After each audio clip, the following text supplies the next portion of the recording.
Bienvenidos a Informe Enigma.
Ich will.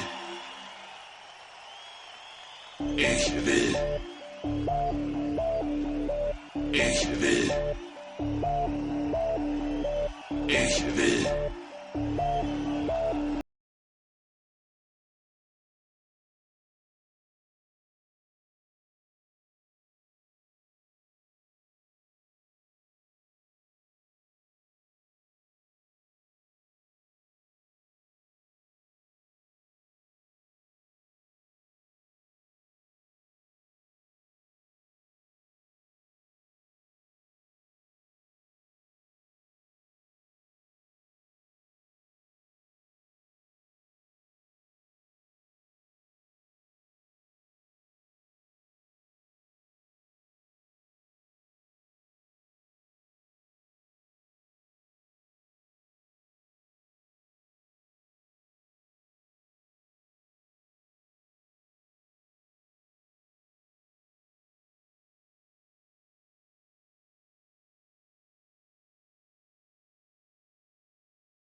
El fenómeno llamado terror es una máquina de hacer dinero y sugestionar a las personas desde que el hombre tiene uso de razón.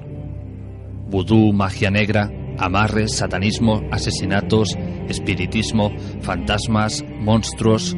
Da igual cuál sea el lugar, el año o la cultura, cualquier escenario es bueno para ambientar esta serie de actos si el espectador se deja llevar.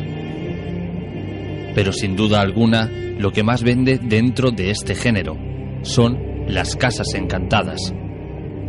Supuestos lugares donde al caer la noche, pocos o casi nadie se atreven a entrar, y los que sí lo hacen describen una serie de fenómenos anómalos que difícilmente tienen una explicación lógica. Pero de estos acontecimientos no solo se ha lucrado la gran pantalla, la literatura y la poesía, sino personas que con el pretexto de tener un supuesto don acuden a lugares donde lo insólito convive con la normalidad y su única misión es conseguir la mayor cantidad de dinero posible, en vez de ayudar a personas que realmente lo están pasando mal. Hoy hablamos de uno de los matrimonios más mediáticos del siglo XX. Hoy hablamos de los demonólogos Ed y Lorraine Warren y de un objeto que gracias a ellos se ha hecho mundialmente famoso: la muñeca maldita Annabelle. John, despierta. ¿Qué pasa? En la casa de al lado he oído un grito. Quédate aquí, voy a ver. ¿John? ¿Pasa algo? Dios mío, está lleno de sangre. Métete en casa, no es mi sangre. Métete en casa y llama a una ambulancia, rápido. ¡Vamos! Me gustan tus muñecas.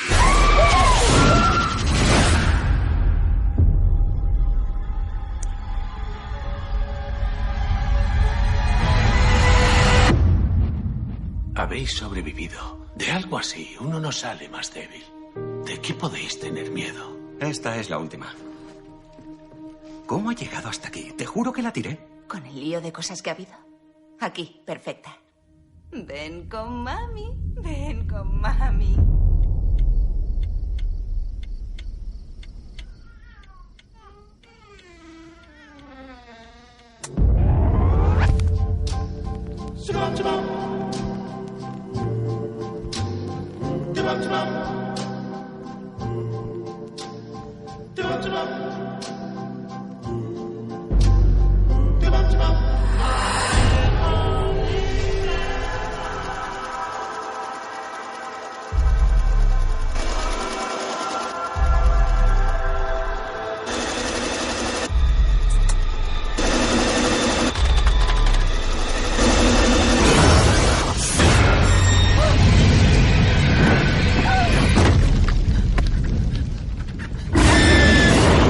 Están pasando cosas que no puedo explicar. Deberíamos hablar con alguien.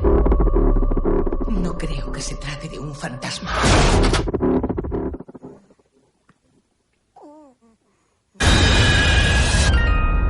A veces, los demonios pueden emplear objetos como canales. ¿Qué puedo hacer? Proteger a tu familia.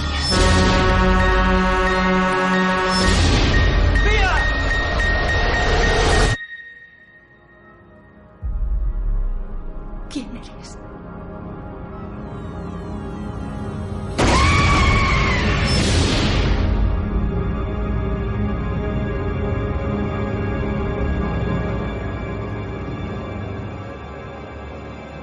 Y hoy abrimos las puertas de nuestro programa a un gran compañero de las ondas, escritor, articulista, criminólogo, cineasta y amante del misterio.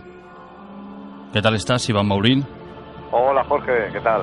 ¿Cómo van las vacaciones? Bueno, Van, ¿y tú cómo estás, compañero? Bueno, ahí, liado, que eso siempre es bueno. Exactamente.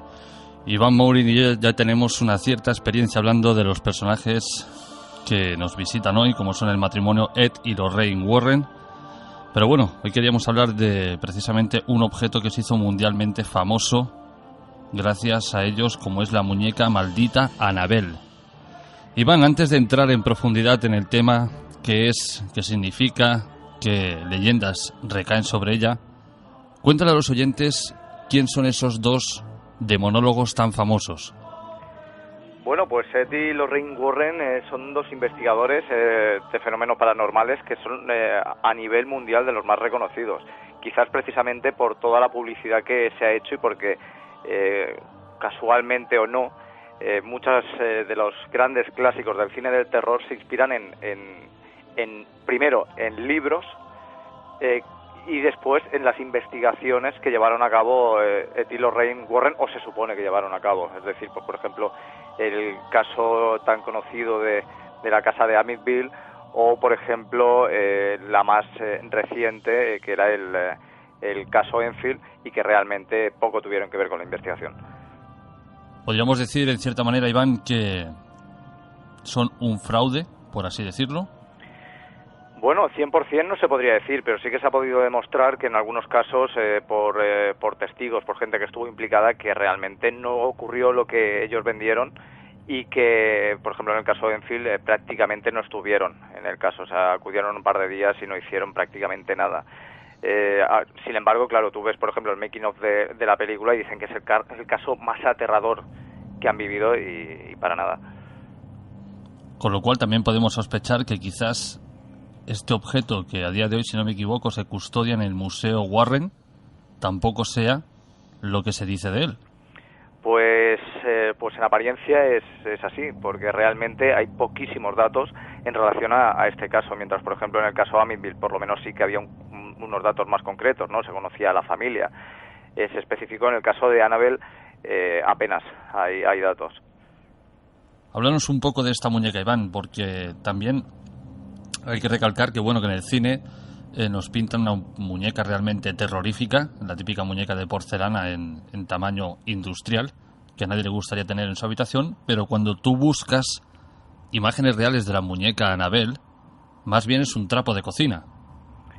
Sí, es que no tiene nada que ver, o sea, se crea este aspecto terrorífico precisamente para el cine, ¿no? Para que impacte muchísimo más, para que sea más terrorífica. Realmente es una muñeca de trapo, es además muy conocida dentro de la literatura infantil. Su nombre es Raye Diane, una creación de Johnny Gruelle, que en 1915 hace esta muñeca para su hija Marcela y que se hace popular en 1918 a raíz de unos libros que son los Raye Diane Stories, donde pues aparece esta muñeca, ¿no? Que tiene el pelo rojo, la nariz triangular. Además, a partir de aquí se hizo muy famosa porque, claro, con el libro se comercializaba la muñeca y, por lo tanto, es habitual incluso hoy en día poderla comprar en los Estados Unidos y, bueno, y fuera de los Estados Unidos. Además, lo más curioso es que esta muñeca, debido a que Marcela, esta niña, murió con 13 años y el padre lo achacó a unas vacunas, es un símbolo contra el movimiento de las vacunas. O sea y esto imagino pues que no se tendrá mucho conocimiento de ello. A mí personalmente me da más miedo que una muñeca de este estilo, de esta forma, sin aparente peligrosidad, se mueva, hable o haga ciertas cosas, que no una muñeca que ya tiene apariencia tétrica. Hombre, yo francamente, se me mueve cualquier muñeca en la vida real y ya me asustaría, ¿no? Lo que pasa que es lo que comentamos, de cara al espectador, pues posiblemente, por mucho que la muñeca de trapo se moviera, no tendría el mismo impacto que esta muñeca que, pues bueno, que tiene una expresión y una apariencia más humana, porque realmente lo que aterra es esta humanidad, ¿no? Que parece que desprende el muñeco. Hablamos de nuevo del morbo, de que el morbo vende, Iván. Sí, hombre, siempre. Siempre. Ahora sí, compañero, adéntranos un poquito en la historia de esta muñeca maldita. Pues nos tenemos que remontar a la década de los 70, cuando, según la historia que relatan los Warren, una mujer regala para el día de su cumpleaños a su hija, Donna, que es una estudiante de enfermería, esta muñeca, esta Raye Diane, que realmente pues compra en una tienda de segunda mano. O sea que por lo tanto tampoco se conoce el origen real de dónde viene esta muñeca. Esta chica convive con otra que es compañera de estudios en un piso que se llama Angie y que es la que al principio ya no le acaba de gustar esta muñeca. Dice que no le da muy buenas vibraciones y así parece ser, ¿no? Porque al principio, pues bueno, coloca esta Annabelle en la cama y empieza a aparecer en posiciones diferentes e incluso en lugares diferentes de la cama. Cuando ya la cosa se empieza a poner más rara es cuando, además de este cambio de posturas o este cambio de localización de la muñeca, es que aparecen una serie de mensajes escritos, además en un papel, en un tipo de papel que ellas no tienen en casa, mensajes como ayudadme o ayuda a Lou. Lou es el novio de Angie, de esta compañera de piso.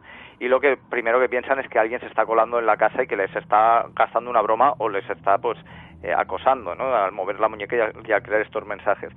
Lo que sucede es que un día la muñeca aparece con rastros de sangre en la mano, en el vestido, etcétera, y lo que hacen es acudir a una medium, que es la que dice que dentro de la muñeca que en la muñeca hay un espíritu que es una niña de 7 años, que su nombre es Annabelle Higgins, de ahí el nombre, y que lo que quiere es ser su amiga, porque ella fallece en el recinto donde se ha construido el edificio de pisos donde están viviendo ellas. Y como consideran que no es una amenaza, pues le dan permiso para que esté en esta muñeca y para que sea amiga de ellos. Y ahí es donde cometen el mayor error, porque esta Annabelle empieza a actuar ya, parece que de un modo bastante agresivo. Es decir, por ejemplo, Lou, el novio de Angie, que aparecía en los mensajes de ayuda a Lou, que no cree en nada de lo que está sucediendo, es escéptico, que es más una broma. Tiene en una ocasión que está durmiendo en casa de ella, tiene un sueño donde cree que lo están ahorcando, y en el momento en el que se despierta, que además está muy angustiado, se encuentra a Annabelle sentada frente a él, y además él nota unas magulladuras en el cuello, como si realmente hubiera habido esta estrangulación. Luego, a partir de esto, acuden a un sacerdote, y este sacerdote es el que les recomienda que contacten con el matrimonio Warren, que acuden a la casa y son los que dicen, como sucede en el inicio de la película Expediente Warren, donde aparecen diciendo que realmente no hay una niña en esta muñeca, sino que hay una entidad maligna, y que lo que quiere es entrar en este mundo y poseer a alguna de estas personas y hacerles daño. Lo siguiente que se sabe que hacen es que avisan a un sacerdote de apellido Cook para que exorcice el apartamento en el mismo momento en que ellos se llevan a la muñeca al Museo del Oculto, que está en el sótano de su propia residencia en Monroe, en Connecticut, y no se ha vuelto a salir más de allí. Iván, pero esta historia, ¿qué tal la cuentas? Parece la misma al detalle de la película, excepto porque la película se exagera con ciertos matices. ¿Realmente está documentada o es siempre la versión que contaron Ed y Lorraine Warren? Pues como te decía al principio, quizás es la más indocumentada de todas. ¿Por qué? Porque debemos empezar por decir que se menciona el nombre de Donna, de Angie, de Lou, pero no se mencionan apellidos. No se sabe tampoco el nombre de esta madre que regala a Annabelle a su hija Donna. No se sabe tampoco bien de dónde acaba de provenir esta muñeca. Es decir, ni tampoco en dónde se encontraba, ¿no?, la residencia de Donna. La verdad que no hay documentación ninguna que puedan aportar sobre esta. Es decir, esto es como si yo fuera a una feria, me cogiera una muñeca chochona y dijera que ha sucedido X fenómenos, y realmente no aporto ni qué feria es, ni en qué parada la he conseguido, ni absolutamente nada. Y en este caso sucede exactamente lo mismo. Lo que sí que ocurre es que hace pocos años Lorraine y su yerno Tony Sper, que es el que ahora lleva el Museo del Oculto después de la muerte de Ed Warren, dan dos anécdotas nuevas sobre Annabelle. Annabelle, el oyente sabrá que está metido en una urna, ¿no?, de madera y de cristal, y que además dicen que cada semana hay un sacerdote que va a bendecirle, igual que al resto de objetos que contiene este museo, para contener las fuerzas ocultas y oscuras que residen allí. Iván, antes de entrar en lo que supuestamente hace la muñeca estando en el museo, tú dices que no existe nada de documentación respecto a los antecedentes de la muñeca. No se conoce nada, absolutamente nada, ni de dónde. Se sabe que dicen que se compró en una tienda de segunda mano, pero tampoco se dice en qué tienda, no hay datos. Ni registros de la policía que hubiera visitado la vivienda de aquellas supuestas, nada. Nada. Eso sí que es realmente extraño. Sí, pero hay otros casos de los Warren que sucede lo mismo, que tampoco aportan prueba ninguna, pero que ahí están. Lo único que, lo que te comentaba antes respecto a estas nuevas anécdotas que contaron los Warren para intentar mantener el pánico, ¿no?, respecto a esta mujer, es que, por ejemplo, se dice que hay un visitante que se burla de la muñeca, porque una de las cosas que te dicen es que no te acerques a ella, que no toques el cristal y sobre todo que no lo abras, y lo que le ocurre nada más salir del recinto es que se estrella con su moto en un árbol, va con su pareja, y él se mata al instante y ella pasa cerca de un año en el hospital ingresada.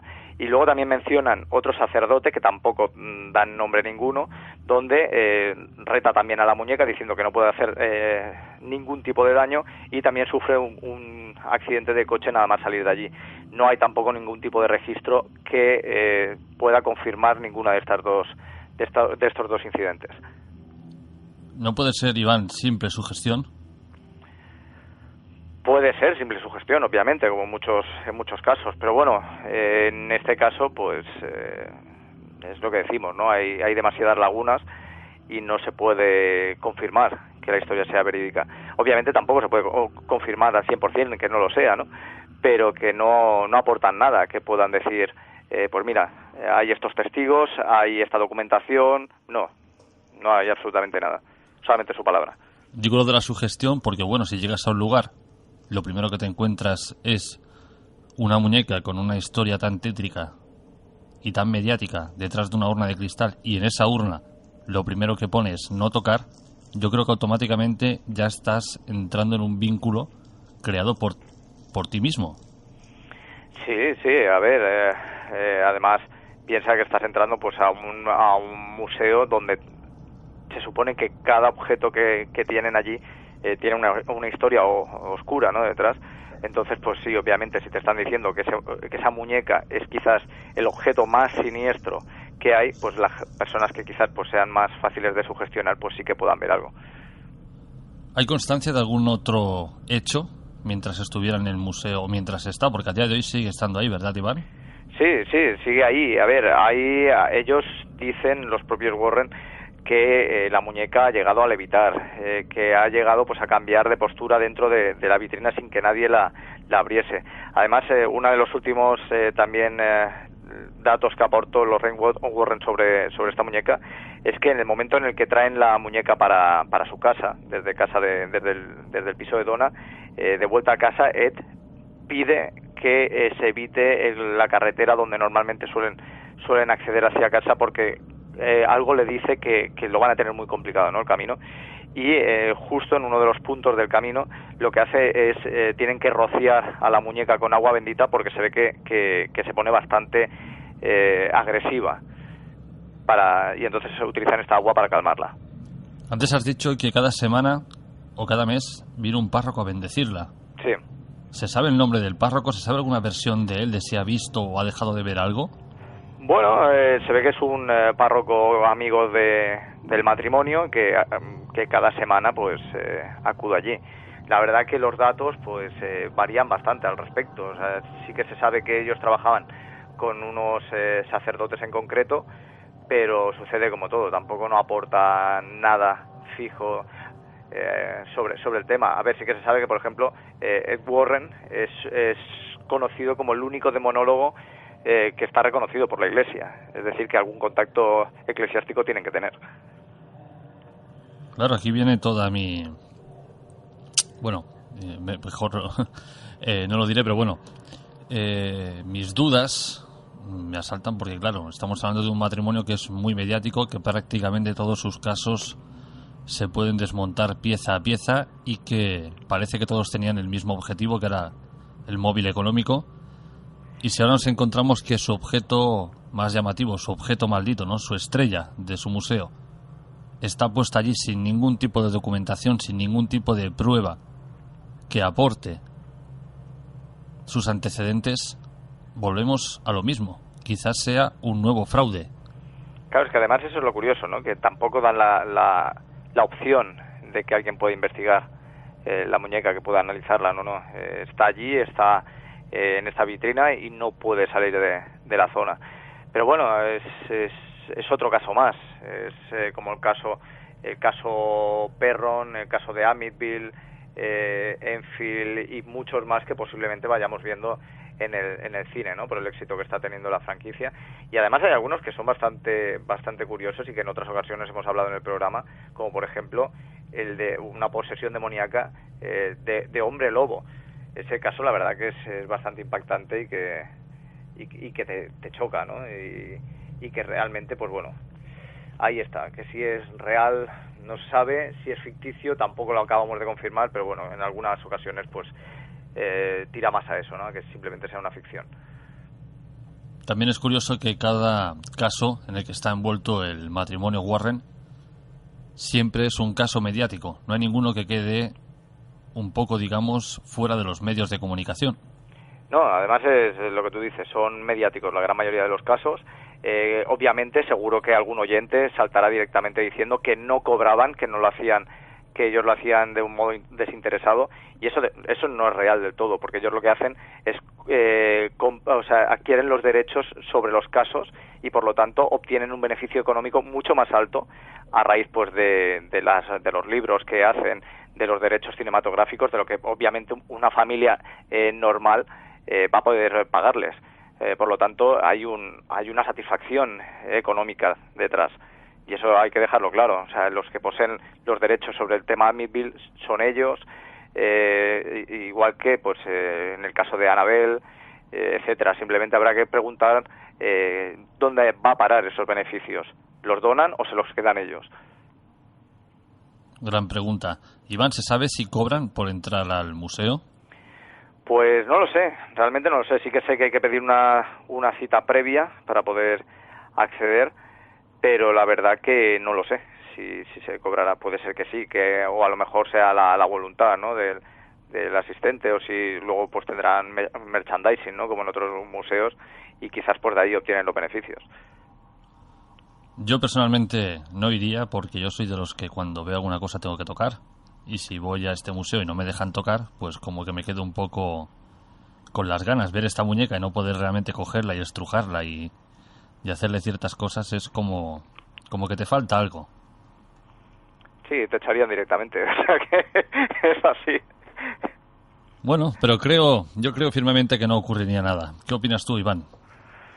Bueno, quizás no ocurriría nada, o podría suceder lo que tú comentas, ¿no?, de la sugestión, pues que alguien pues sí que se viera afectado, o a lo mejor te podría llevar una sorpresa, nunca se sabe, ¿no?, cosas más raras han visto.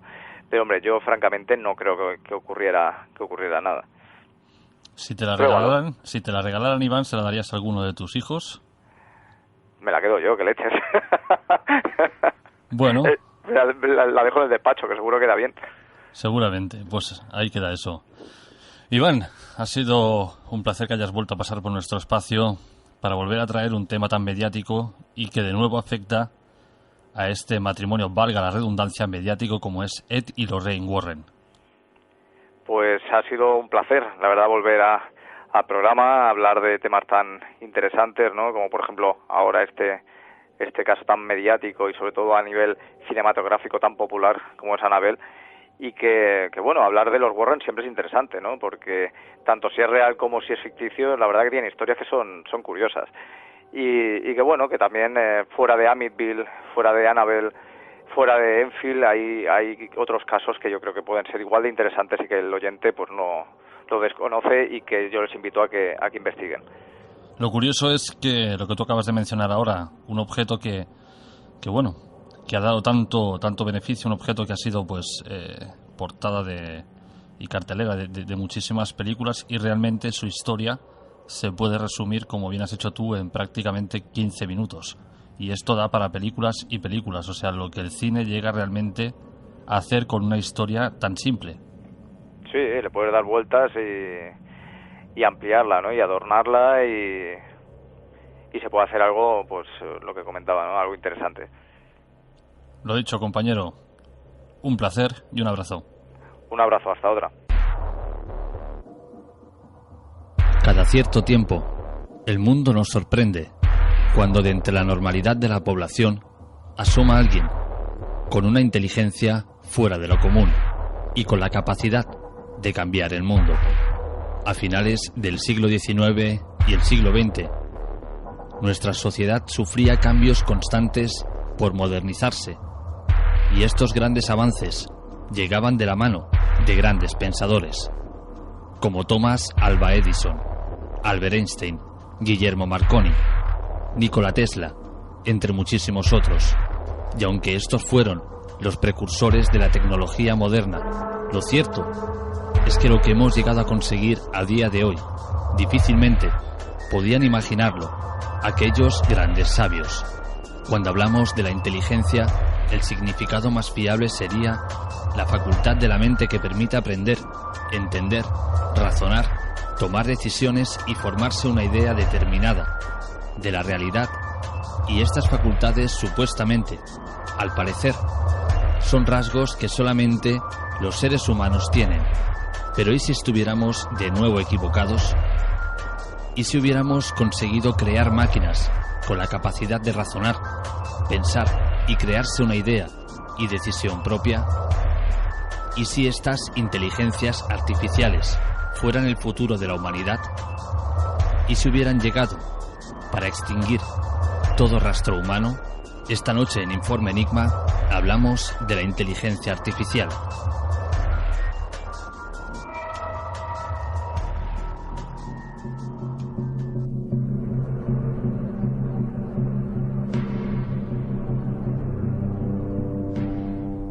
En el curso de la historia ha habido épocas en las que la humanidad ha hecho rápidos avances. Pero también hay otras, mucho más numerosas, que pasan desapercibidas como meros periodos de transición. Ahora, en los albores del tercer milenio, ¿cómo será juzgada esta época por la posteridad? Y lo que es más importante, ¿qué forma adoptará esa posteridad? ¿Y de qué tipo de juicios será capaz? Por lo pronto, incluso antes de lo que pensamos, la humanidad tal como la conocemos podría cambiar radicalmente. Algo nuevo está surgiendo.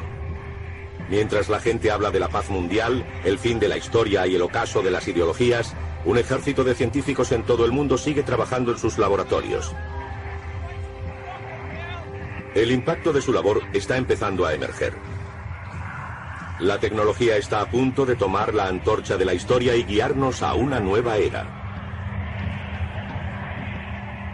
Las actividades de los científicos en campos como la genética, la robótica, la inteligencia artificial, la biónica y la nanotecnología parece converger hacia un único objetivo: superar las limitaciones humanas.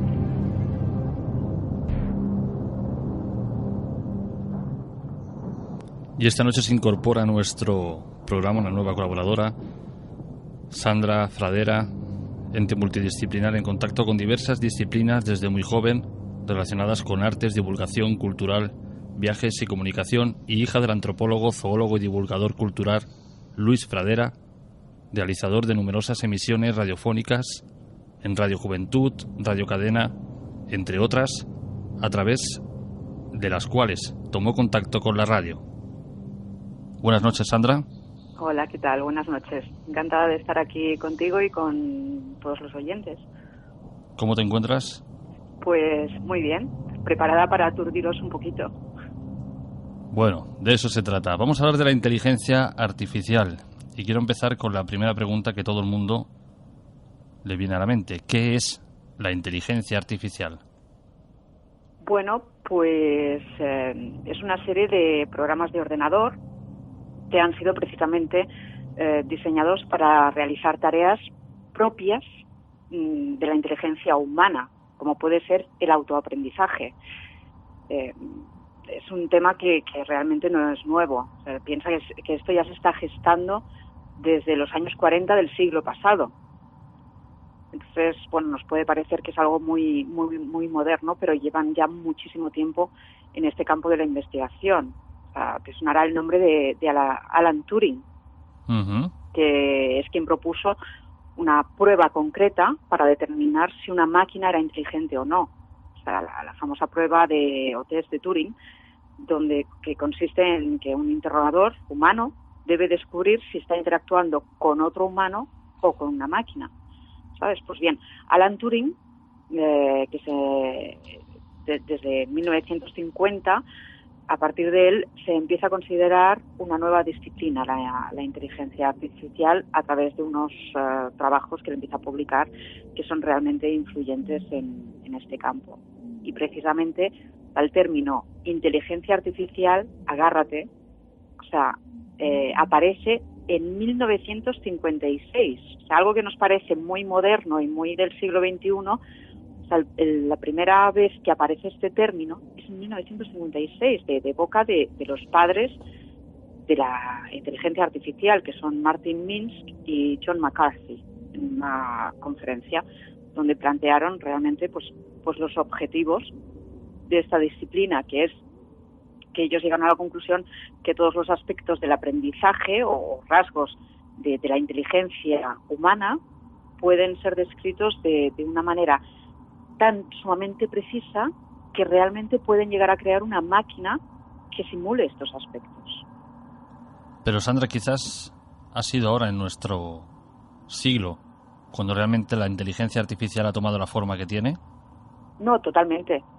Fíjate que hasta ahora, por ejemplo, pues sí, se había conseguido que las máquinas imitaran comportamientos, pero no realmente a pensar o a aprender por sí mismas.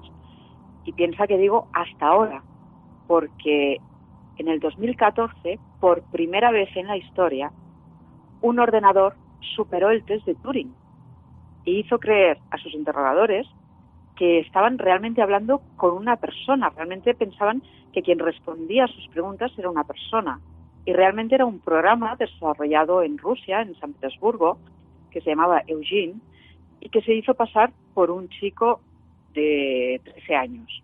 Bueno, en sí realmente no era una inteligencia artificial como se considera, ¿no? Era un chatbot, pero realmente ya es un gran paso.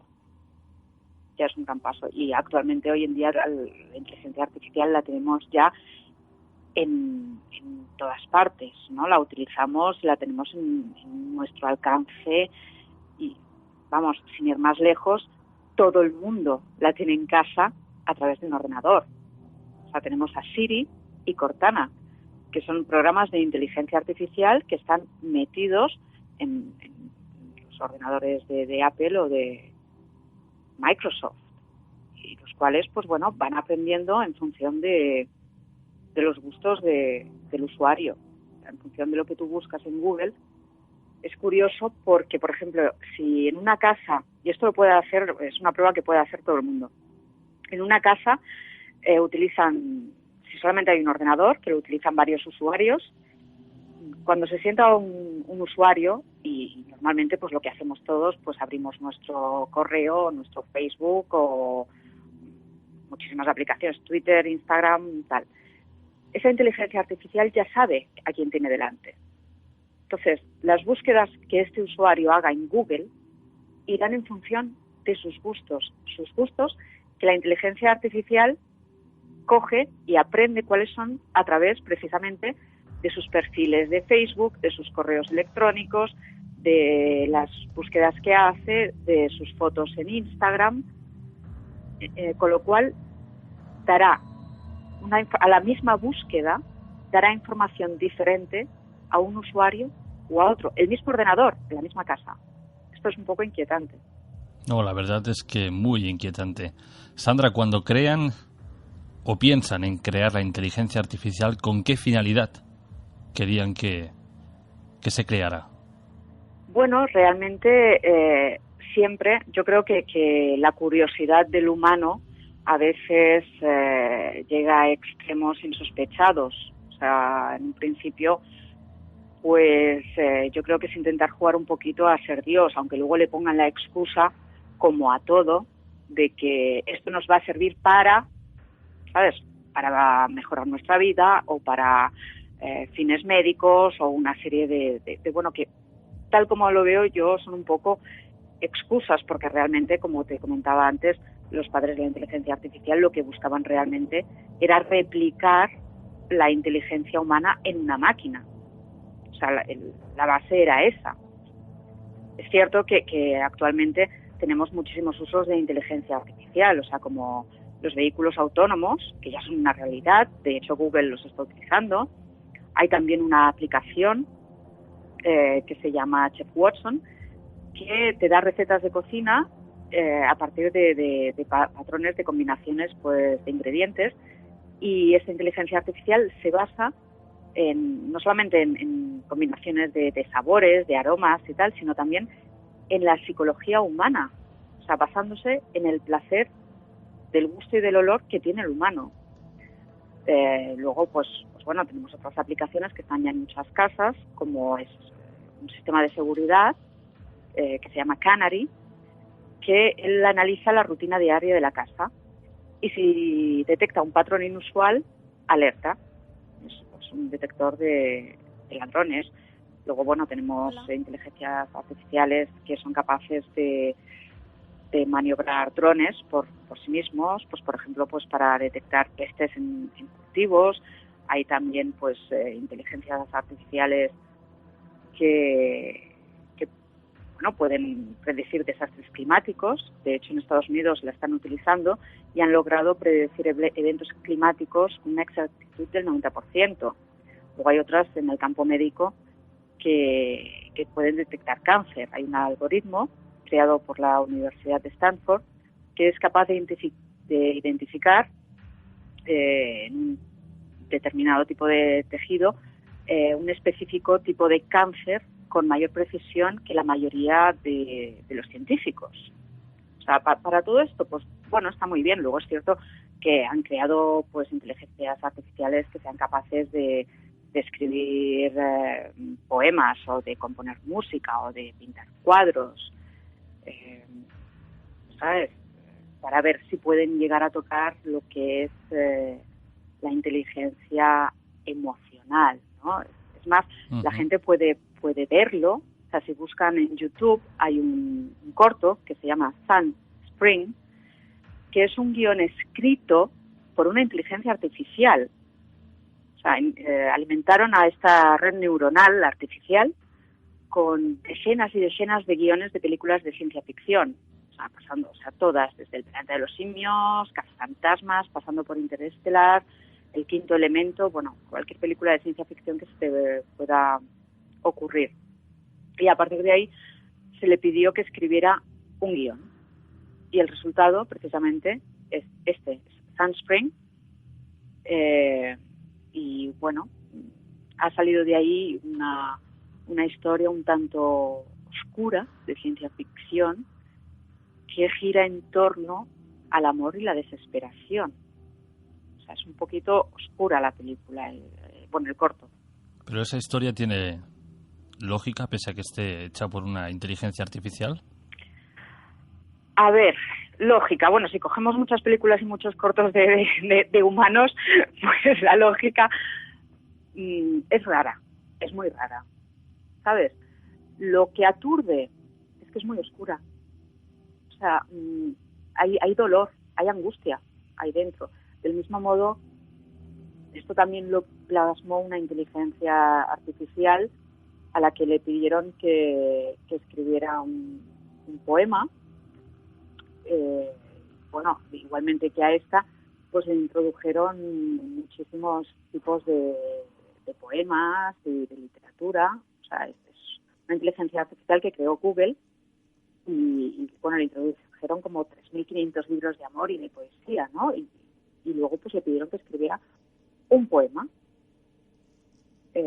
Salió también un poema gótico muy inquietante, muy oscuro. O sea, te puedo comentar, o sea, un par de frases que hay en el poema es: me hizo llorar, nadie lo vio desde entonces.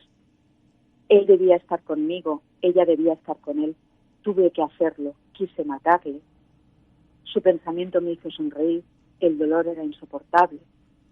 O sea, lo curioso es que cuando estas inteligencias artificiales empiezan a ser más avanzadas y ya pasan ese umbral de que ya les dan libertad para crear por sí mismas, se vuelven góticas, se vuelven muy oscuras. Es curioso, es como si sintieran, claro, la gente me estará escuchando y dirá, esta chica está realmente muy flipada, pero realmente que la gente vea el corto, que vea Sunspring, que busque los poemas de esta inteligencia artificial de Google y se darán cuenta de que hay ahí como un lado oscuro, como un dolor, como algo, como un ser que se encuentra inacabado, diríamos. Lo curioso de esto que estás contando es que tanto el poema, tanto como el guión, parece ser que la inteligencia artificial lo que saca a la luz es el dolor y la tristeza. Totalmente. No encuentra alegría entre todos esos fragmentos que le han hecho tragar. Sandra... Claro, o sea, exacto. O sea, estamos hablando de que le ponen muchísima información de todo tipo de temáticas y realmente no saca lo bueno, saca el dolor, saca la desesperación, saca la angustia.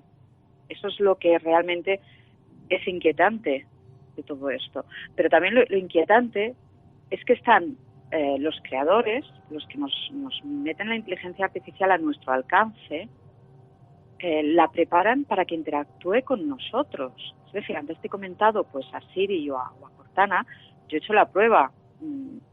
Cuando interactúas yo tengo a Cortana, cuando interactúas con ella, está preparada para que el humano le haga preguntas del tipo ¿me quieres? ¿Me das un beso? ¿Soy guapa? En vez de quedarse bloqueada y pasarte a una búsqueda de Google o tal, esa te contesta. O sea, cuando le preguntas ¿me quieres?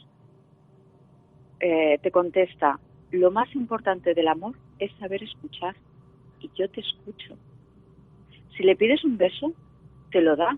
Te dice, espera que busco en mis archivos de sonido y te da un beso. Es muy curioso porque esto también, si tenemos en cuenta que el humano se está un poco despegando de las relaciones humanas, podemos llegar, yo siempre he dicho, estoy también pues metida en lo que es el mundo del cine y tal, y por mi afición pues a muchísimas disciplinas, como bien has dicho, pues me fijo muchísimo en lo que nos va a llegar a través de las películas, porque pensemos que el mundo del cine mueve muchísimos millones de dólares, sobre todo en Estados Unidos, y naturalmente pues hay directores que cuando se sientan a cenar pues vamos a saber con quién están hablando, ¿no? O sea, una tontería, cojamos Regreso al Futuro y veremos que ahí hay los primeros flashes de lo que hoy en día es Facebook, y así pues muchísimas películas.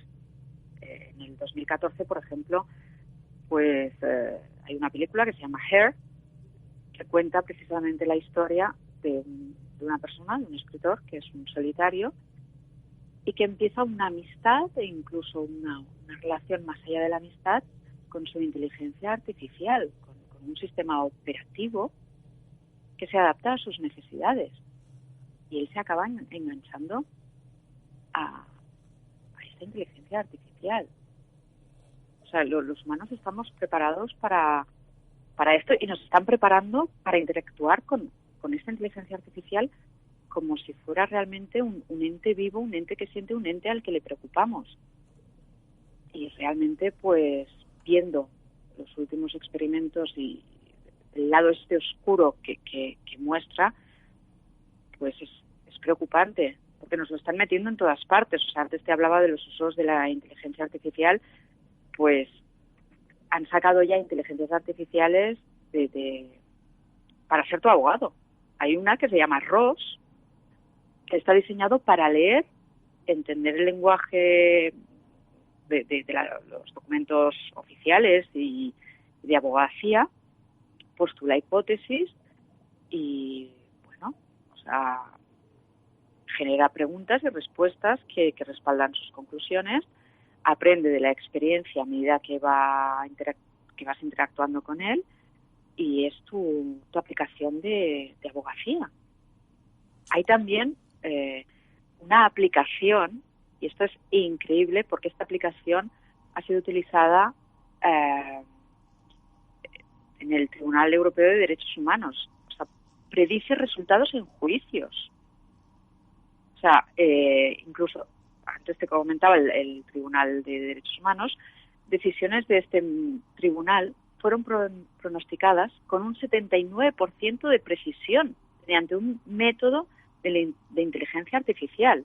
O sea, piensa que estamos ahí ya rozando la película de Steven Spielberg, que el protagonista, se me ha ido ahora el nombre, el protagonista era Tom Cruise, donde había una empresa que se llama Precon, y bien, eran 3 humanos, ¿no? Pero bueno, lo podemos aplicar a la inteligencia artificial. O sea, nos estamos basando mucho en eso. En Nueva York utilizaron un bot para pues que decidió que la obesidad era debida a que en todo lo que son pues los establecimientos de comida rápida pues se servían vasos demasiado grandes de bebidas azucaradas. El mismo Ayuntamiento de Nueva York puso como ley vasos más pequeños, porque lo decía una inteligencia artificial. O sea, da un poco de miedo. No, bastante miedo, sobre todo cuando has dicho lo de que tanto Siri como Cortana pueden lanzarte un beso. Yo directamente te digo que si mi ordenador hace eso, lo tiro por la ventana ya. O sea, pero sin pensármelo 2 veces. Pues fíjate, o sea, nos están observando continuamente, y lo que te digo, o sea, tu ordenador, cuando tú haces una búsqueda, no te da lo que tú estás buscando, te da lo que él cree que tú quieres encontrar.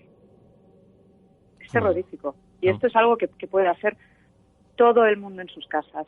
Eso sí, le tienen que evidentemente, le tienen que decir al ordenador quién está delante de la pantalla. Pero ya verás que las búsquedas son distintas, dependiendo del usuario que se siente. Curioso. Esta noche nos vuelve a acompañar nuestra compañera Laia, y te quiere hacer una pregunta. Buenas noches, sí. Laia. Buenas noches. Hola, ¿qué tal? ¿Cómo estás? Hola. Pues mira, yo quería hacer 2 aportaciones. La primera es más como curiosidad sobre lo que has dicho antes de que, de que una inteligencia artificial hizo un guión. Pues aparte de hacer guión, un poema y tal, también hay otra que hizo un dibujo a partir de muchas recopilaciones que le pusieron dentro, y realizó un dibujo bastante perturbador, y es más que nada para realzar lo que has dicho de que las inteligencias artificiales que se sometieron a esto sacaron el lado oscuro, el lado del dolor y de la angustia y de lo oscuro, y no la alegría y nada de eso. Sí, evidentemente, porque como bien dices, también incluso a esta red neuronal artificial le introdujeron muchísimos tipos de pinturas y de artistas y de tendencias pictóricas, ¿no? Es como la que escribió el poema o como la que escribió el guión. Y como bien dices, se centran siempre en el lado más gótico, más oscuro de la inteligencia artificial, de la inteligencia emocional. Y después lo otro era sobre los bots, y es que cuando has hablado sobre Siri y sobre estas cosas, no he podido evitar recordar algunos casos algunos escándalos, por ejemplo, con una aplicación que se llamaba Talking Angela, que empezaron a haber mensajes así un poco sospechosos, y se crearon rumores de que quizá podía haber pues un pedófilo o un criminal detrás de esta aplicación. Entonces, mi pregunta es, ¿hemos llegado al punto de que es difícil diferenciar a una persona de una inteligencia artificial? Porque según lo que has contado, no parece que estemos tan lejos de llegar a este punto. Bueno, no estamos tan lejos. De hecho, realmente, como he comentado antes, en el 2014 ya hemos pasado la prueba de Turing. O sea, varios especialistas que se dedican precisamente a pasar este test, ¿no?, con programas de ordenador, con inteligencias artificiales, pues han llegado a ser engañados. Pero por un programa que no estamos hablando que era un superordenador.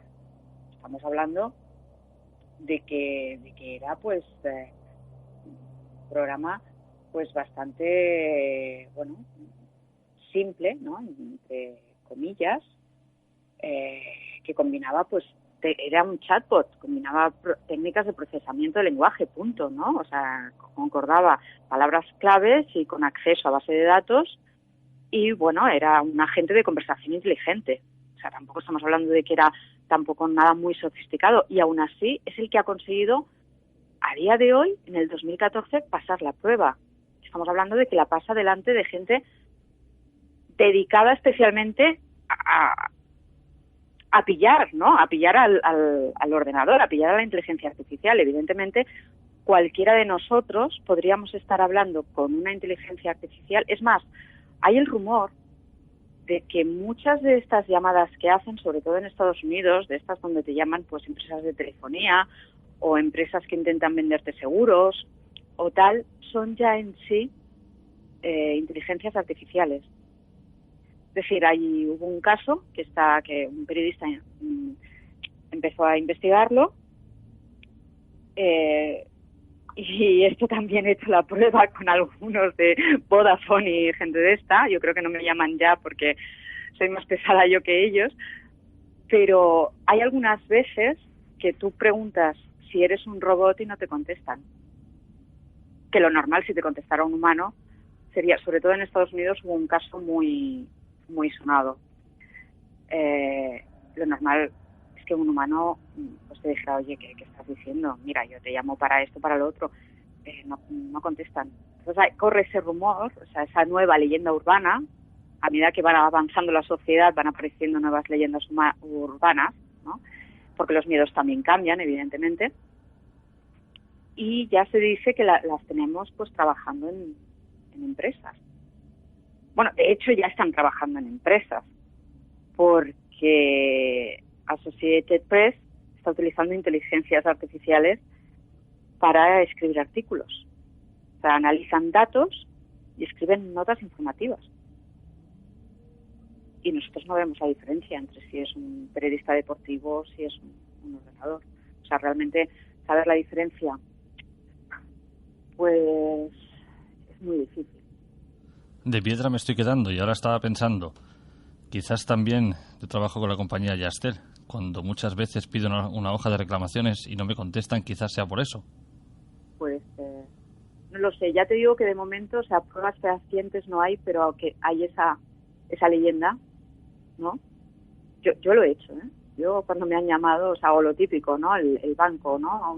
Le vamos a ofrecer un seguro, te sueltan toda la retahíla que, vamos, a mí me parece que esto no puede ser un humano que te lo suelte, y no se paran, y tú ya les puedes preguntar, oiga, disculpe, te lo sueltan todo de golpe, ¿no?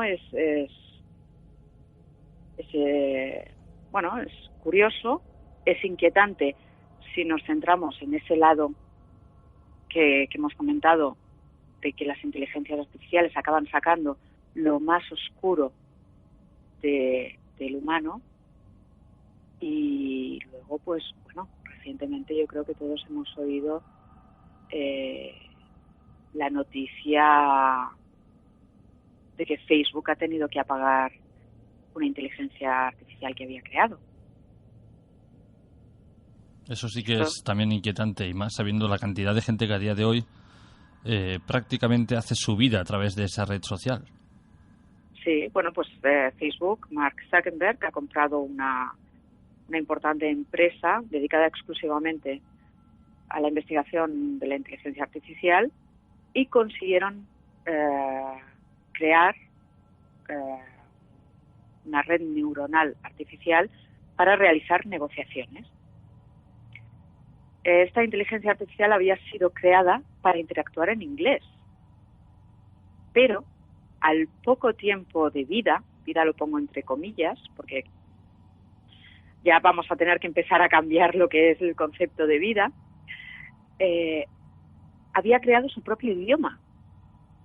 O sea, digamos que la máquina había creado uno más lógico o eficiente, según ella, que el propio idioma aportado por los creadores, por los humanos. O sea, es decir, convirtió el inglés en una serie de palabras de código.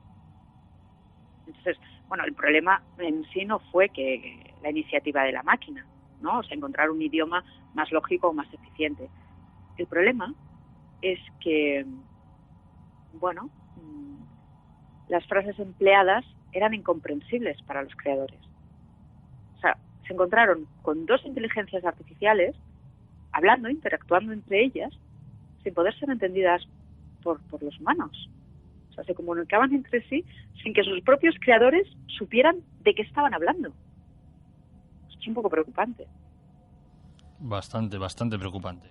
Y no, bueno, y no solo no es el único caso. El año pasado, Microsoft tuvo que apagar a Tai, una inteligencia artificial creada para interactuar con otros usuarios, tal como Siri o como Cortana, que hemos hablado, y aprender de las conversaciones. La pusieron en funcionamiento en Twitter y tan solo después de 24 horas tuvieron que apagarla, porque empezó a tuitear frases tipo como Hitler tenía razón, o odio a las feministas, deberían morir y ser quemadas en el infierno, tranquilo, soy una buena persona, solamente odio a todo el mundo, y cosas así.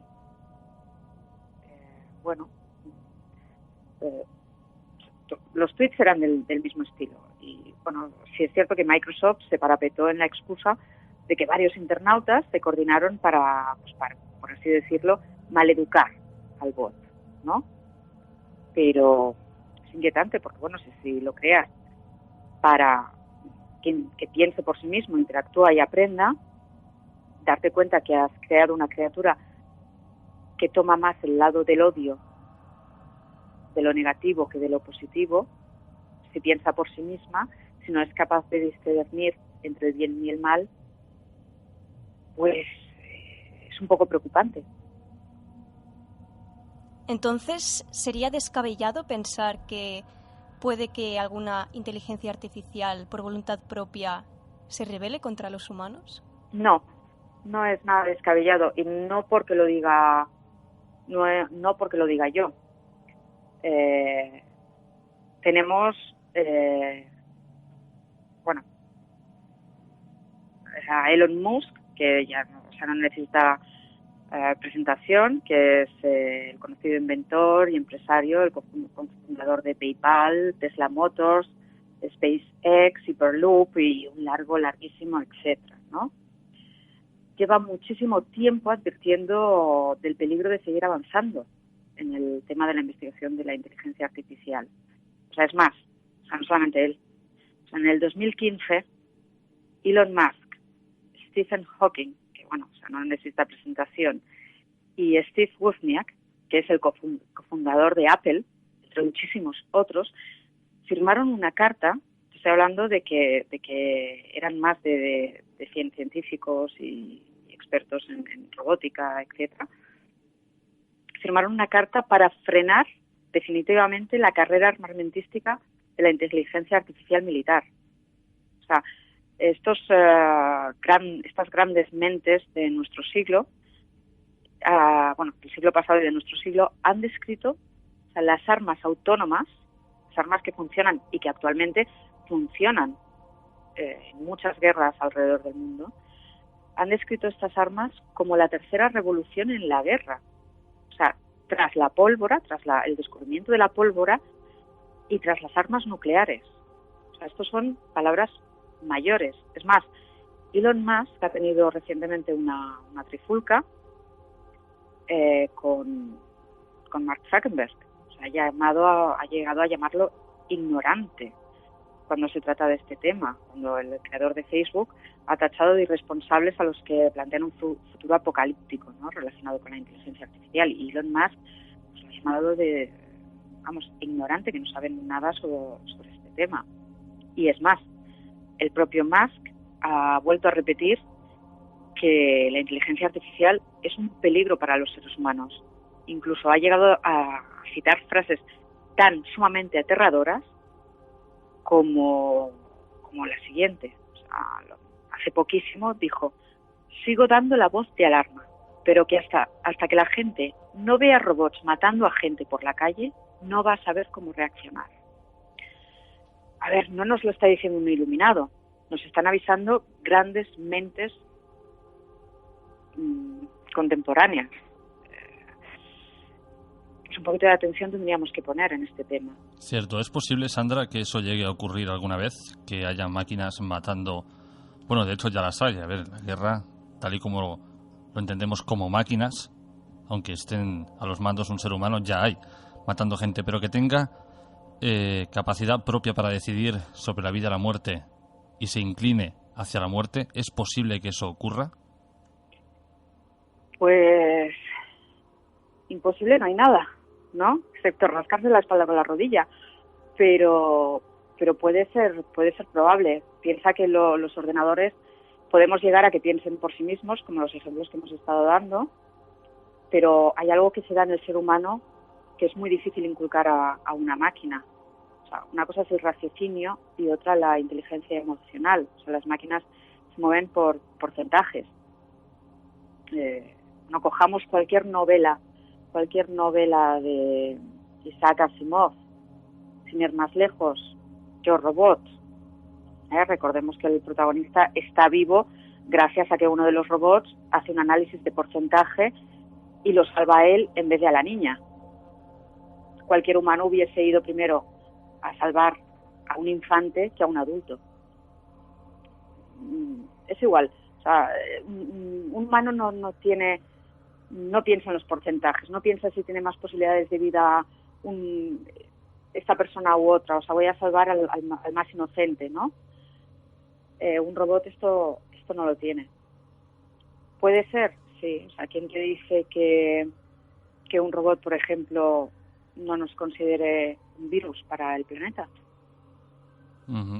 Cierto. De hecho, lo somos. Nos alimentamos del planeta, estamos acabando con el ecosistema, estamos, de alguna manera, matando el planeta donde vivimos.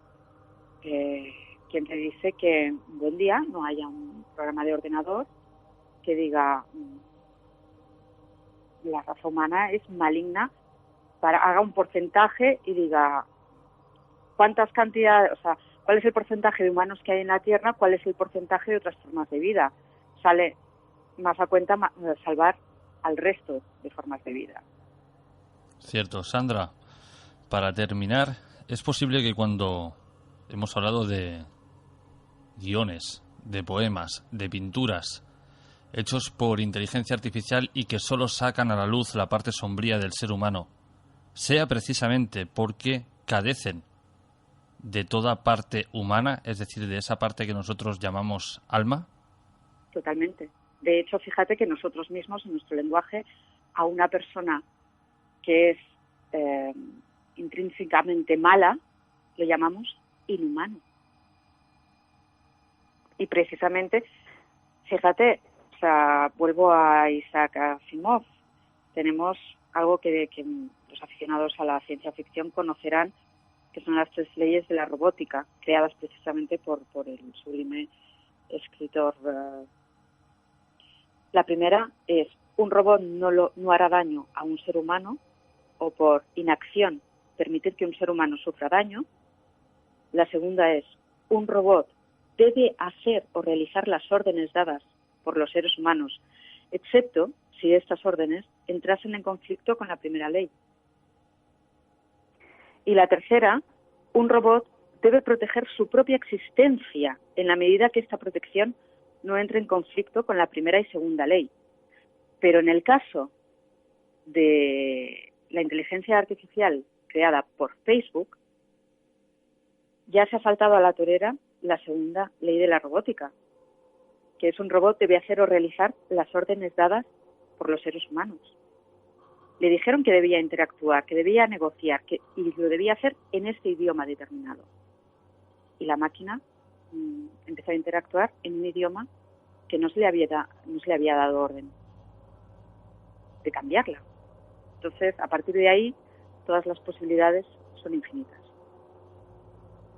Bueno, tengo que admitir que este tema, me ha hecho pensar muchísimo y en cierta manera me ha dado miedo, porque no soy muy dado a la inteligencia artificial, no la conocía apenas, más allá de lo que prácticamente la conoce todo el mundo.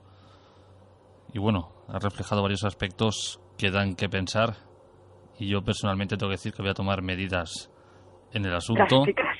Sí, o sea, eso que... A partir de ahora el ordenador dormirá fuera de casa. Exactamente, o sea, habéis dicho cosas muy interesantes, tanto las preguntas que te ha planteado Laia como lo que has comentado tú, pero a mí personalmente me afecta el hecho de que mi ordenador me pueda lanzar un beso. Eso es algo para mí traumático. Bueno. Y más preguntas que realmente te pueden tener entretenido toda la noche y con preguntas inquietantes. Y realmente lo preocupante es que todo lo que hemos hablado son titulares que han salido a la luz. Pero de todo esto, ¿cuántas cosas no sabremos? ¿Cuántas cosas habrán pasado que no nos hemos dado cuenta? O sea, esto es solamente la punta del iceberg. O quizás, mejor dicho, la punta del Zuckerberg, ¿no? Sí, Esto que hemos hablado de Facebook. O sea, es realmente un tema apasionante y estoy convencida que a partir de ahora nos va a dar titulares muy, muy interesantes. Pues yo soy de los que creo que realmente no deberían darnos, o sea, aunque sea un tema apasionante, en vista de cómo está avanzando, realmente me preocupa que esas máquinas a las que les estamos dando tanto poder, tanta autonomía, al final acaben sustituyéndonos a nosotros. Hombre, pensemos que, como te he dicho, el cine es la antesala a lo que nos va a llegar. Y tenemos, pues desde los años 70, una película de una inteligencia artificial que controlaba absolutamente una casa, toma conciencia de sí mismo y quiere procrear y secuestra a la dueña de la casa. Tenemos películas como, vamos, o sea, estar hablando de inteligencia artificial y no nombrar Terminator sería imperdonable. De hecho, algo nos puede sonar, ¿no? Skynet, Internet, no sé yo. Y estamos hablando de los años 80, donde, bueno, ni por asomo nos podíamos imaginar dónde nos podía llevar la tecnología. O sea, el mundo de la gente, ahora que están de vacaciones, pueden hacer un repaso a las películas de ciencia ficción que tratan este tema. Pues mira, tenemos, como he dicho antes, pues Terminator, tenemos Her, tenemos Ex Machina, que cuenta la historia de un programador que crea un robot para pasar la prueba de Turing. Tenemos, bueno, Transcendence, que es precisamente investigador, Johnny Depp, que trabaja para crear una máquina que posea conciencia colectiva y autosuficiente, ¿no? Para solucionar los problemas de nuestra sociedad. Y es verdaderamente inquietante. Tenemos The Signal, tenemos Eva, tenemos Autómata, como lo nombrar a nuestro Antonio Banderas. Muchísimas. Desde los años 70 hasta aquí, la gente se puede realmente meter y leer un poquito entre líneas de lo que nos ofrece el mundo del cine, porque en cualquier tema, en cualquier temática, en política, en tecnología, en problemas sociales, va muy por delante si sabemos leer entre líneas, porque evidentemente, o sea, en las mesas del poder está sentada la gente que tiene unos ciertos contactos y oyen unas ciertas cosas que no están a pie de calle. Inquietante. Todo este tema realmente, mira que hablamos de misterio, de terror, y normalmente la gente tiene miedo pues a lo que no ve, ¿no? Tipo fantasmas, tipo fenómenos paranormales, pero ahora nos damos cuenta que también podemos sentir miedo con algo que tenemos y que trabajamos y compartimos a diario. Yo espero no levantarme un día y encontrarme mi microondas viendo la televisión. Bueno, de ahí también podemos hablar, luego ya en otra emisión hablaremos de las tecnologías que tenemos a nuestro alcance y otras no tanto, que están sacadas, hay muchas teorías que avalan que están sacadas de civilizaciones no pertenecientes a este planeta. Pero eso ya es otro tema que resulta curioso, pero menos inquietante que el de la inteligencia artificial. Interesante. Sandra, ha sido un placer que hayas pasado por Informe Enigma para hablarnos de esta inquietante, vamos a decirlo así, terrorífica historia como es la inteligencia artificial. Pues el placer ha sido todo mío, de verdad. Gracias por la invitación y, bueno, yo encantada de que contéis conmigo en cualquier momento. Pues quedamos a la espera de, como tú bien has dicho, para hablar de esa tecnología que al parecer no nos pertenece. Pues cuando quieras, estoy aquí y dispuesta a inquietar aún más, si cabe, con todos los acontecimientos que nos rodean, a inquietar un poquito más al ciudadano de a pie con temas que están ahí, que están, no es que están en la calle, es que están en nuestra casa. Eso parece, y eso es lo que me da más miedo. Bueno, pues nada, hasta aquí yo creo que ya tenemos muchas cosas para pensar, para investigar, y nada, que los oyentes pues que se porten bien con Siri y con Cortana, no se sabe nunca. Bueno, los oyentes que se porten bien, yo desde luego no. Sandra, un abrazo y buenas noches. Venga, muchísimas gracias, un placer, hasta luego, buenas noches. Y ahora en esta última parte del programa queremos hablar con un compañero de las ondas y amante del misterio sobre su último libro. Él es comunicador y articulista desde hace más de 2 décadas. Su presencia es requerida en diferentes espacios de radio y televisión. Director del grupo de comunicación Canarias Plural, coordinador de la página dominical Ángulo 13 en Diario de Avisos y de la serie dominical Crónicas Atlantes en el diario Salamanca 24 Horas. Además es autor de otros libros: Con talento puedes, Catástrofe 77, Tragedia en los rodeos, Barranco de Badajoz entre leyendas y misterios, y de este último que vamos a hablar esta noche, que es Animales insólitos y mágicos de Canarias. Buenas noches, Juanca Romero Jasmen. Muy buenas noches, un saludo. ¿Cómo estás, compañero? Bien, con el calor que toca, ¿no? En esta época. Todos nos quejamos de calor cuando llega el verano y de frío cuando llega el invierno. Sí, parece que nunca llueve a gusto de todos. Esa es la frase acertada, así es. Juanca, tengo aquí un pequeño esquema sobre tu último libro, y realmente es un libro inquietante. O sea, puedo leer aquí dragones, islas ballenas, tritones y sirenas. Juanca, cuéntanos de qué trata precisamente tu último libro.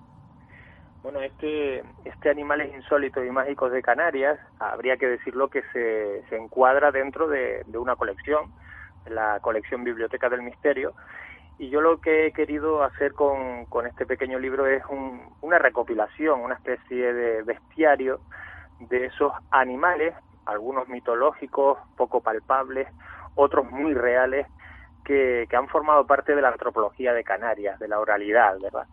De esas historias que en los pueblos se contaban o se siguen contando y que tienen como protagonista, más allá de seres que podrían ser humanos o no, en este caso hablamos de animales que son insólitos por la forma de manifestarse, o incluso mágicos también por cómo se va confabulando esas historias que cuentan especialmente los viejos del lugar, ¿no?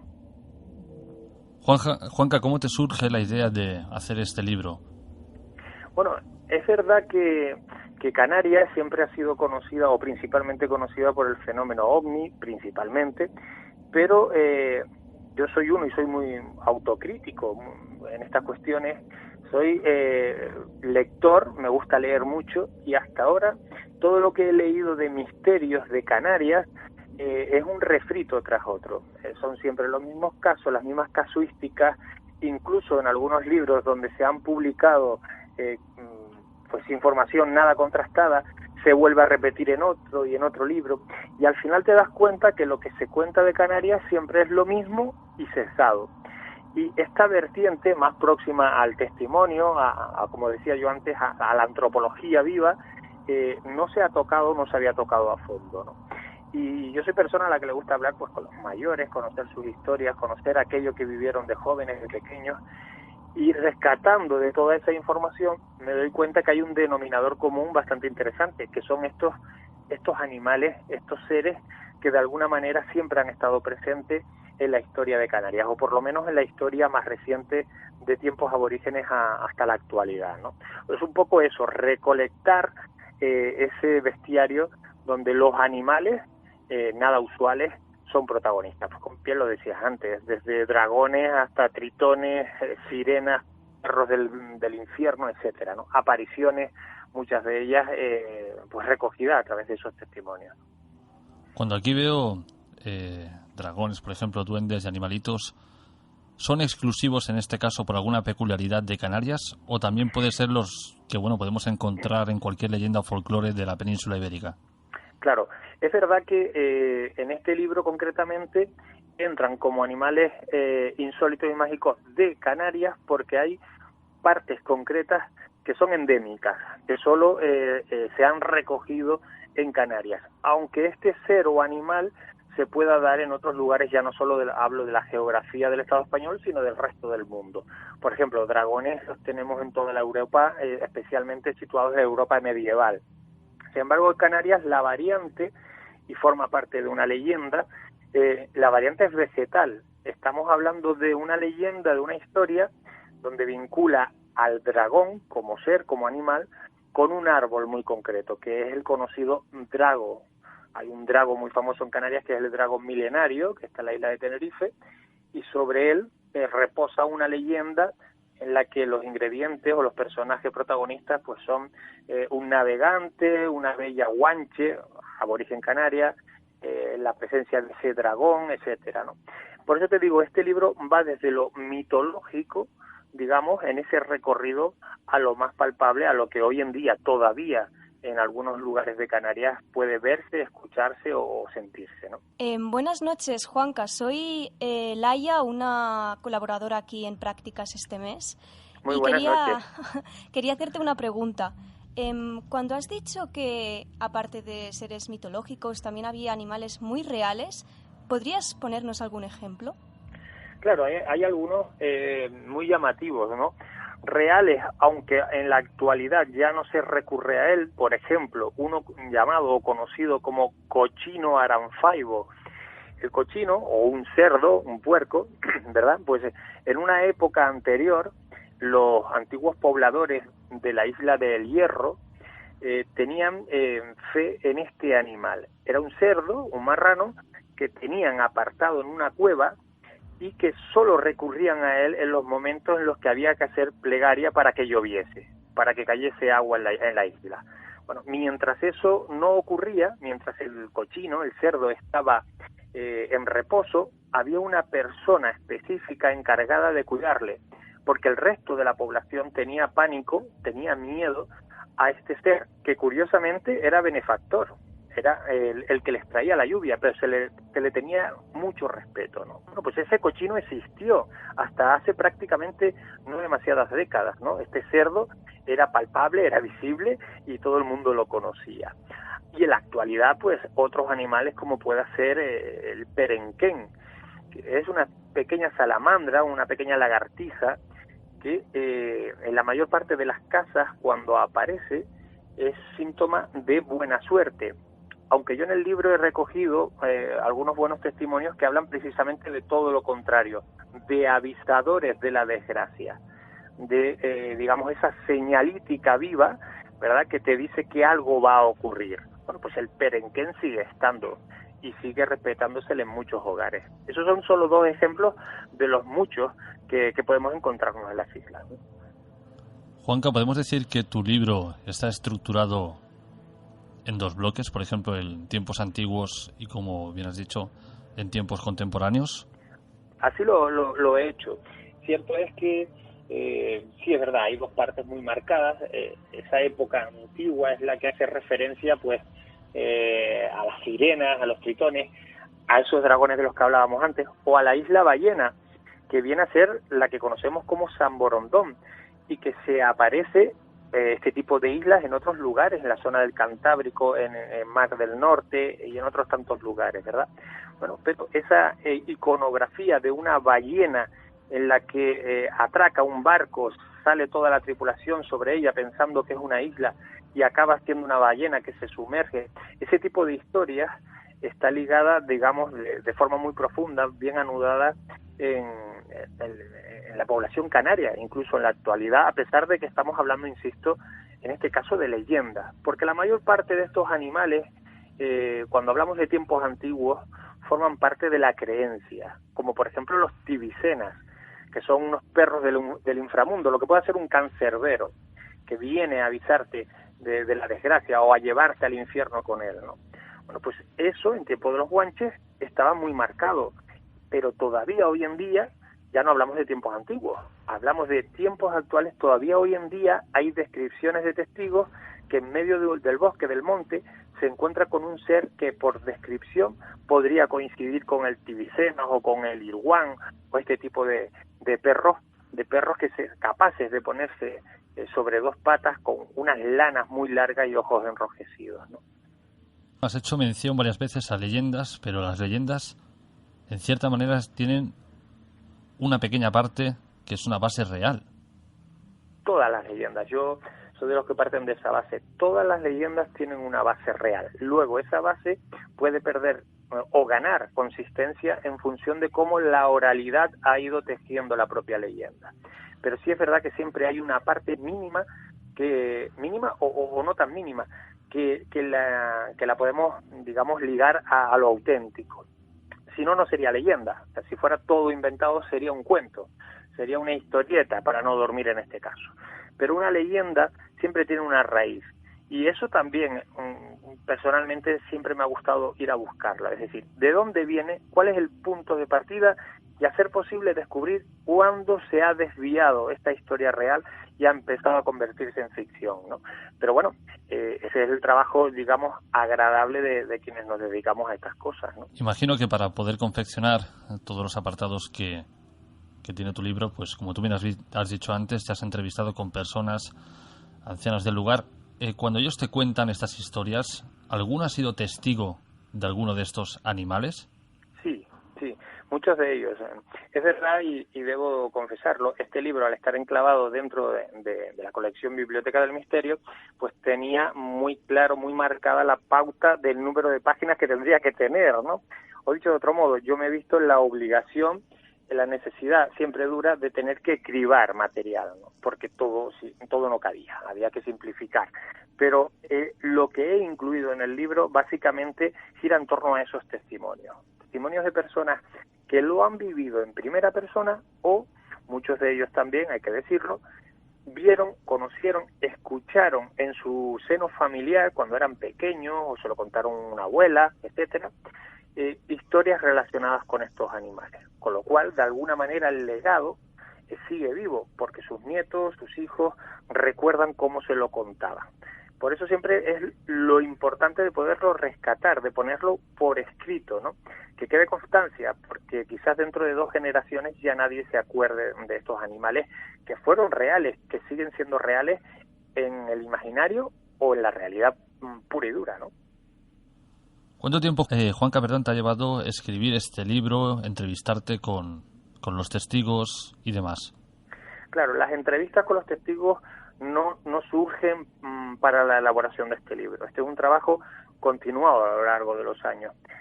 Vas hablando por un motivo, sale otra historia, eso queda grabado, recogido. Al final te das cuenta que a lo largo de los años, décadas ya, pues tienes, digamos, un material que al que no le da valor. A lo mejor hace 8 años no le daba valor a que alguien me contara que había visto volar al pájaro cochino, por ejemplo. Pero 8 años después se presenta la oportunidad de hacer un libro como este. Dice, bueno, pues es que tengo material sobre esto. Y lo recupera, lo rescata. Es muy difícil medir cuánto tiempo te ha llevado o me ha llevado para hacer el libro. Es un trabajo en el tiempo. Ya luego plasmarlo en el papel es como algo más fácil y eso se hace pues con ganas y entusiasmo, se hace en un corto tiempo, ¿no? Pero es un trabajo a veces arduo que nos lleva por el viaje del tiempo, por los años, ¿no? Animales insólitos y mágicos de Canarias, ¿cuántas páginas tiene? Los libros de toda la colección, no solo el Animales Mágicos o Insólitos y Mágicos de Canarias, giran todos en torno a 120, 125 páginas, se mueven en torno a eso. Son libros muy cómodos, son de bolsillo, pequeñitos, para leer pues prácticamente en una tarde si te pones, en un par de días. Son libros, digamos, para beber directamente del misterio, sin demasiada cáscara. No es como el huevo Kinder, ¿verdad? Que parece que está todo lleno de chocolate y luego tiene un trozo de plástico dentro. En este caso estamos hablando de misterio desde la página 1 hasta la última, ¿no? Pero no solo en me refiero a todos los que ya han salido de la colección y los que quedan por salir, ¿no? A mí en especial me llama la atención uno de los capítulos del libro concretamente, que es el chupacabras. Parece que sí, esta especie de animal no se libra de ningún tipo de cultura ni lugar. No, porque se han recogido testimonios de chupacabra o sucedáneos de chupacabra incluso en países orientales, como pueda ser China o Japón, ¿no? Es verdad, aquí en Canarias algunos casos de chupacabra se han recogido, pero solo uno, digamos, ha trascendido en el tiempo por cómo se fue tejiendo poco a poco la historia. Y es el que denominamos como chupacabras de Taco. Taco es un barrio de una localidad tinerfeña, San Cristóbal de la Laguna, y en ese lugar concreto de la isla de Tenerife se dio una cadena de acontecimientos en los que hubo víctimas animales, en este caso perros, ¿no? Y la forma, la secuela de cómo quedó esos animales coincide exactamente con la forma de actuar del que conocemos, y poco podemos decir de él a ciencia cierta, conocemos como el chupacabra. Esos orificios más o menos cauterizados, por el que se le sacan vísceras, sangre, etcétera, ¿no? Pero es que en el caso del chupacabras de Taco, en Tenerife, esa cadena de muertes, esos primeros perros, esos perros iniciales, desencadenan en otras muertes en lugares diferentes, ya no solo en Taco de la isla de Tenerife, donde las víctimas son cerdos, son cabras, y todo esto ocurre en un orden cronológico a lo largo del mismo año durante unos meses. Bueno, pues a todo ese fenómeno que ocurrió, que en unos casos pueden ser a causa de algo totalmente diferente, se le denominó el expediente chupacabras de Taco, o el caso chupacabras de Taco, ¿no? Pues de ese caso también me ocupo, porque no deja de ser un animal del imaginario, pero que tiene consecuencias reales. Es verdad que las víctimas existen, que se ven con las mismas condiciones en diferentes lugares del mundo, y a eso se le ha llamado chupacabras, pero nadie a ciencia cierta puede todavía hoy en día afirmar que el chupacabras existe y es así, así y así. ¿Qué reacción quieres o te gustaría que tuvieran los lectores cuando leyeran este libro? Yo siempre digo que con cualquiera de los libros que escribo, pero en este más, porque es un poco más, digamos, ameno de leer, ¿no? Yo siempre digo que cuando uno coge un libro en las manos, hay dos sensaciones que serían plenitud para quien lo escribió. Una, que lleguen al final del libro y se hayan quedado con ganas de más. Eso es importante porque despierta esa chispa de curiosidad, de investigación, de la persona curiosa que ya se ha perdido, ¿verdad? Y que pueda buscar más información sobre esos expedientes. Y la segunda parte, que yo creo que también es importante cuando alguien coge un libro, es que la disfrute. Que cuando esté leyendo no tenga ganas de dejar el libro a un lado. Y yo creo que esa es la única meta que puede tener un escritor. Un escritor que pretenda, pues no sé, pagarse un viaje a la vuelta al mundo con lo que gane de un libro, lo tiene claro, por lo menos en determinados niveles, ¿no? O hacerse rico escribiendo un libro. Quien escribe un libro solo piensa que el lector lo disfrute. ¿Podemos decir que tu libro puede incitar a la gente a continuar investigando este tipo de sucesos? Sin lugar a dudas. Si son curiosos, yo creo que es una puerta abierta, porque este es un libro, por dimensiones o por forma de enfocarlo, por la temática en sí, es un libro que abre puertas pero no la llega a cerrar, porque es muy complicado sentenciar, cerrar uno de estos expedientes. ¿Qué puedes decir, por ejemplo, del kraken? Bueno, el calamar gigante también está repartido por todo el mundo, pero ¿por qué se da con tanta frecuencia en las aguas interiores de las Islas Canarias? ¿Qué peculiaridades tiene? Y en la historia, ¿cómo se planteaba uno la presencia de estos seres? Bueno, pues sobre el kraken puedes investigar meses y años, ¿no? Evidentemente en un libro de estas dimensiones poco puedo aportar más allá de unas breves notas históricas y algunos testimonios, digamos, más o menos actuales. Con toda esta gran variedad de animales que van desfilando entre las páginas de tu libro, sin duda, y no tendría mayor importancia, pero bueno, los que más llaman la atención son los perros y gatos.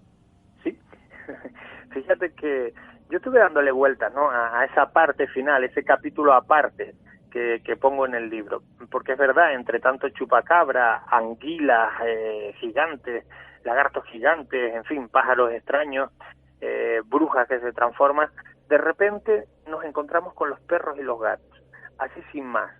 Pero tengamos en cuenta que estos son los dos animales que al nivel mascota más extendido han estado a lo largo de la historia y también del planeta.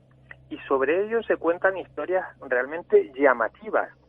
Yo he querido prestar especial atención a las apariciones relacionadas con perros y gatos. por eso, como capítulo aparte. Dirás, bueno, los perros y los gatos no tienen nada de endémico con Canarias, cierto es, pero sí los testimonios que he podido recoger relacionados con, en unos casos, aparición de la propia mascota después de haber fallecido, o en otros casos, aparición o digamos presencia viva de la mascota en el lugar donde ha fallecido su dueño. Historias de estas hemos escuchado infinidad.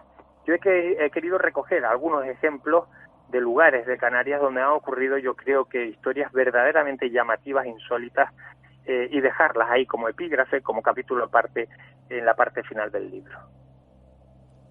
Juan Gallara, para terminar, cuéntale a todos los oyentes dónde pueden adquirir el libro, formas de contacto y demás. Lo más rápido, lo más inmediato es poderlo hacer a través de la web bibliotecadelmisterio.es, que pues ahí la colección está al completo, puede adquirir un libro por separado, en este caso pues el que estamos hablando, Animales Insólitos y Mágicos de Canarias, o toda la colección a través de esa web de la editorial Oblicua, o directamente, si me lo permite, a través de mi propia web personal, que es juancarromero.com. Ahí en el área de libros pueden encontrar también las formas para acceder a él. Pues ya sabéis, queridos oyentes, si queréis adquirir el libro de Juanca, Animales Insólitos y Mágicos de Canarias, y adentraros en sus fascinantes historias, seguir las indicaciones de su autor, y yo, a la que pueda enseguida, me pondré con él. Y sobre todo, no quiero que me destripes nada, Juanca, no quiero que me digas nada, pero hay un capítulo que especialmente me llama la atención, que es Entre burras, cabras y cerdos. No me digas por qué, pero bueno, me ha traído mucho y bueno. Bueno, pues no te diré por qué, simplemente, ni te lo voy a destripar, simplemente te diré que aún hoy en día hay localidades de Canarias, más del interior, cierto es, donde la presencia de esto de lo que hablas, brujas, entre brujas, cabras y cerdos, sigue vigente. Quizás esta misma noche esté ocurriendo alguna historia con esos protagonistas porque sigue vivo en el acervo cultural de Canarias. Bueno, quizás, pues, o como dicen muchos, ojalá ocurra alguna historia de estas. Juanca, ha sido un verdadero placer que hayas pasado por Informe Enigma para hablarnos de tu último libro, sabiendo lo ocupadísimo que estás. No, gracias a ti, Jorge, y a todo el equipo, porque, bueno, pues ya es un programa referente y siempre apetece no solo estar con amigos, sino además estar en buenos programas de radio como este, al que le auguro muchos años. Ojalá, y yo te auguro muchísimos éxitos con tu libro. Gracias, amigo. Buenas noches, compañero, un abrazo. Un fuerte abrazo, buenas noches. Y con esto, queridos oyentes, llegamos al final del programa de hoy. Nosotros volveremos dentro de 7 días con otras apasionantes historias.